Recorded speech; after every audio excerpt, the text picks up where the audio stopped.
जित जित मैं निरखत हूँ के लेखक पंडित बिरजू महाराज है। और यह कोई कहानी नहीं है, जबकि एक साक्षात्कार अर्थात का इंटरव्यू है। जब कवि बिरजू महाराज बहुत ज्यादा फेमस हो जाते हैं तो उनका ही एक स्टूडेंट उनसे इंटरव्यू लेने के लिए आते हैं और पूछते हैं अपनी जिंदगी के बारे में बताइए। तो वही उनका पूरा साक्षात्कार अर्थात इंटरव्यू इस चैप्टर में दिया हुआ है। उसका जन्म की बात करें तो आपको लखनऊ के जफरीन अस्पताल में 4 फरवरी 1938 को हुआ था, और वो भी अच्छे घराने में। और उतना ही नहीं, रिहायशी कॉलोनी में ये रहता था जहां पे बड़े बड़े लोग रहता था। इनका जो खानदानी बिजनेस था वो आप कथक सिखाने का था, उसका दादा परदादा से आते जा रहा था। तो उसके जो पिताजी भी थे तो वो आपको कथक सिखाते थे जगह जगह जाकर। और कथक अपने आप में सबसे ज्यादा कठिन डांस अभी भी माना जाता है। खुशी की बात यह है कि इनके कथक का परफॉर्मेंस आज भी यूट्यूब पे प्रेजेंट है। लेकिन इनका जो है हाल फिलहाल 2022 में जो है ना मृत्यु हो गई। उस जमाने में बड़े बड़े राजा महाराजा और नवाब सब जो रहते थे अपने दरबार में कलाकार सबको रखते थे। और इनके पिताजी को क्या आता था, कथक सिखाने भी आता था और कथक का बढ़िया डांस भी करने आता था इनको। तो इनके पिताजी बहुत सारे राजा महाराजा के पास गए, लेकिन अंत में आपको लखनऊ से कुछ दूर रामपुर है एक, वहां पे जो है एक नवाब के पास जो है इनके पिताजी रहते थे। इनके पिताजी इनको बचपन से ही कथक नृत्य सिखाना शुरू कर दिए थे। और जब पिताजी रामपुर नवाबों के पास से घर आते थे तो इनको पढ़ाते भी थे। और जब जाने लगते थे तो 1 सप्ताह का होमवर्क दे देते हैं। लेकिन बिरजू महाराज भी इतना इंटेलिजेंट थे बचपन से ही कि 1 सप्ताह का होमवर्क 3 दिन में समाप्त कर लेते थे। और मम्मी को बैठा देते थे सामने और बोलता था मम्मी सुनो, और 1 सप्ताह का जो होमवर्क था वो आपको सुना देते था मम्मी के सामने। और थोड़ा बहुत गलती हो जाता था, बच्चा था तो उसकी मम्मी समझा देते था बेटा यहाँ पे ये होगा, यहाँ पे ये होगा। और तब से ही वो पहला गुरु अपने मम्मी को माना। फिर जब उनके पिताजी दोबारा आते थे तो उनके पिताजी तबला बजाते रहते थे और अपने बेटा को बोलते थे तुम नाचो।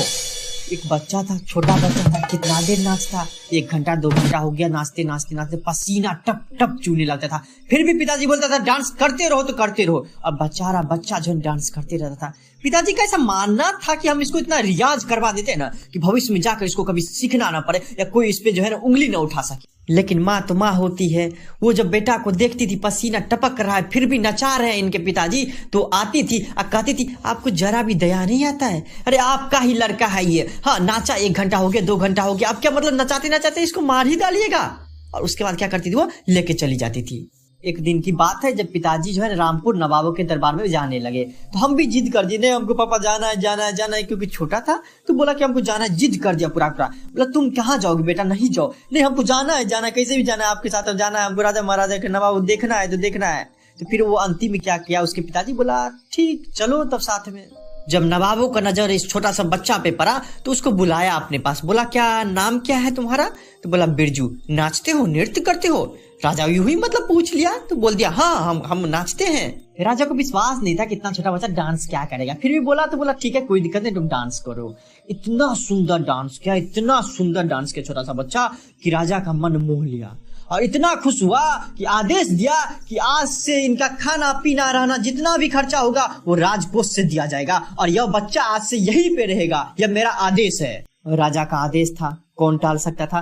लेकिन इसके पिताजी को बहुत दुख हुआ कि हम कहाँ बच्चा को घुमाने लाए थे, ये बच्चा कहाँ फंस गया। हाँ पढ़ने लिखने का उम्र है, अभी पढ़ता लिखता, उसके बाद अभी ज्यादा उम्र हो जाता, बड़ा हो जाता, फिर आता, फिर तो इसको यही सब काम करना ही है। लेकिन अभी जो मान लीजिए यहाँ पर राजा महाराजा राजघराना मरेगा, पढ़ाई लिखा इसका पूरा चौपट हो जाएगा, इसका जिंदगी बर्बाद हो जाएगा।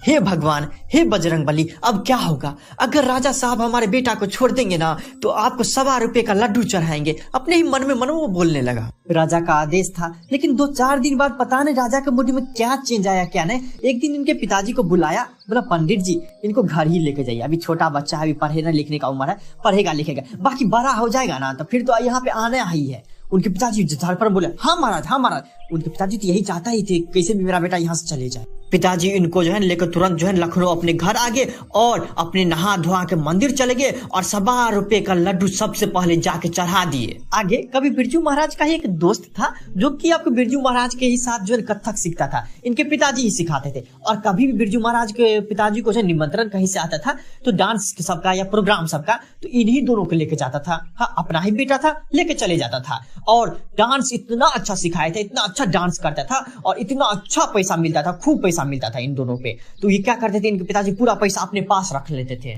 ये दोनों जब बड़े हो गए तो पूरी शिक्षा जब कंप्लीट हो गई तो बिरजू महाराज के पिताजी ने कहा कि अब तुम दोनों को 500-500 रुपया देना पड़ेगा, तभी हम गंडा बांधेंगे। अर्थात गंडा बांधना उस जमाने में एक तरह का बोल सकते कि सर्टिफिकेट होता था कि तुम मेरा स्टूडेंट हो, तो वही उसको बोलता था गंडा तब बांधेंगे हम। उस जमाने का 500 आज के 5 लाख के बराबर है। तो सोचो वो सब कहाँ से लाता, लेकिन फिर भी बोला ठीक है कोई दिक्कत है, हम लोग आपको देंगे, पक्का देंगे। संजोग से पहली बार पर्सनली बिरजू महाराज को निमंत्रण मिला।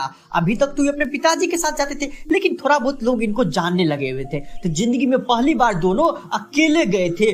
तो जब वहां गए और डांस करना शुरू कर दे, वो ताली की गड़गड़ाहट, पैसे की बारिश, इतना पैसा पड़ा कि वो घर आके दोनों जो है पापा को 500-500 रुपया दे दिया। पिताजी भी बड़े खुश। अब बिरजू महाराज भी सोच ही रहे थे कि पापा भी कमाएंगे, हम भी कमाएंगे, घर तो बढ़िया से चलेगा, एकदम मजा आ जाएगा, घर उड़ भी खरीद लेंगे। लेकिन कुछ दिन बाद इनके पिताजी चल बसे। बदकिस्मती देखिए कि उस दिन क्या था, जिस दिन उसके पिताजी मरे 1 भी रुपया नहीं था उसके घर में।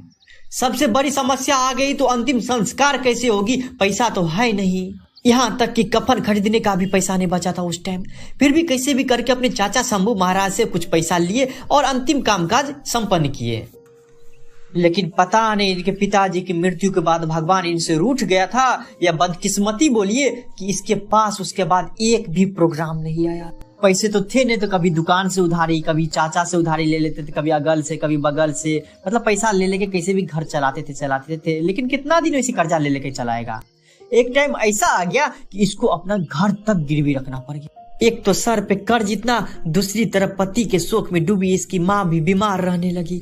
एक और डर उसकी मम्मी को सताने लगा कि हम आज हैं कल रहेंगे कि पता नहीं, मैं अगर मर गई तो अपने बेटे का शादी नहीं देख पाएंगे। औरत जात क्या करेगा, माँ रहती है, सबसे ज्यादा उम्मीद रहता है कि बेटा का शादी कम से कम देख ले फिर मरेंगे।